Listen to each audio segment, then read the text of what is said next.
BR Ambedkar Konaseema జిల్లా రామచంద్రపురం నియోజకవర్గం K Gangavaram మండలం పానింగపల్లి గ్రామంలో వృద్ధులు వితంతువులకు ఒంటరి మహిళలకు చేనేత కల్లుగీత కార్మికులకు పానింగపల్లి కొత్తూరు గ్రామంలో ఇంటింటికి తిరిగి ఎన్టీఆర్ భరోసా పింఛన్లు పంపిణీ చేస్తున్న రాష్ట్ర కార్మిక శాఖ మంత్రి వాసంశెట్టి సుభాష్ ఈ కార్యక్రమంలో మండల అధికారులు సచివాలయం సిబ్బంది తెలుగుదేశం పార్టీ నాయకులు కార్యకర్తలు పాల్గొన్నారు.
సింధు అనే అమ్మాయికి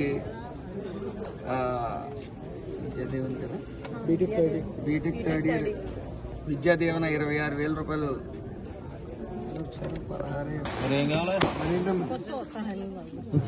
15,000 ఇస్తున్నారు కదా.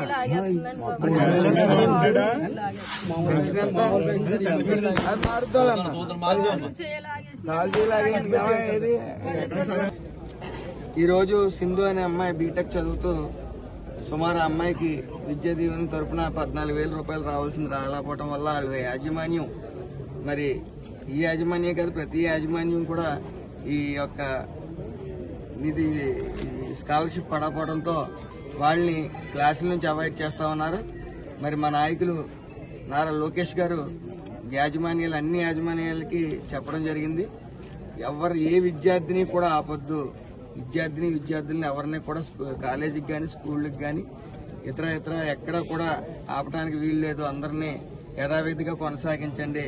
ఆ ఫీజు రీఎంబర్స్మెంట్ అనేది పడుతుంది ఈ ఎట్టి పరిస్థితుల్లో 2 నెలలు అని చెప్పడం జరిగింది. కాబట్టి యాజమాన్యాలందరికీ కూడా ఇదే విన్నపం, దయచేసి విద్యార్థులను ఎవరిని కూడా కాలేజీకి రావద్దని చెప్పి లేకపోతే స్కూళ్ళకి రావద్దని చెప్పి అవాయిడ్ చేయొద్దు. ఈ యొక్క ఫీజు రీఎంబర్స్మెంట్ అనేది అతి త్వరలో నారా లోకేష్ గారు విడుదల చేస్తారు. కాబట్టి దయచేసి అందరూ సహకరించవలసిందిగా స్కూల్ యాజమాన్యాన్ని అలాగే బీటెక్ కాలేజెస్ అందరినీ కూడా ప్రతి మెడికల్ కాలేజీ కానీ బీటెక్ కాలేజీలు కానీ అందరినీ కూడా డిగ్రీ కాలేజెస్ కానీ అందరం కూడా వేడుకునేది ఏ విద్యార్థిని కాలేజీలకు కానీ స్కూళ్ళకి కానీ రావడానికి అవాయిడ్ చేయొద్దు.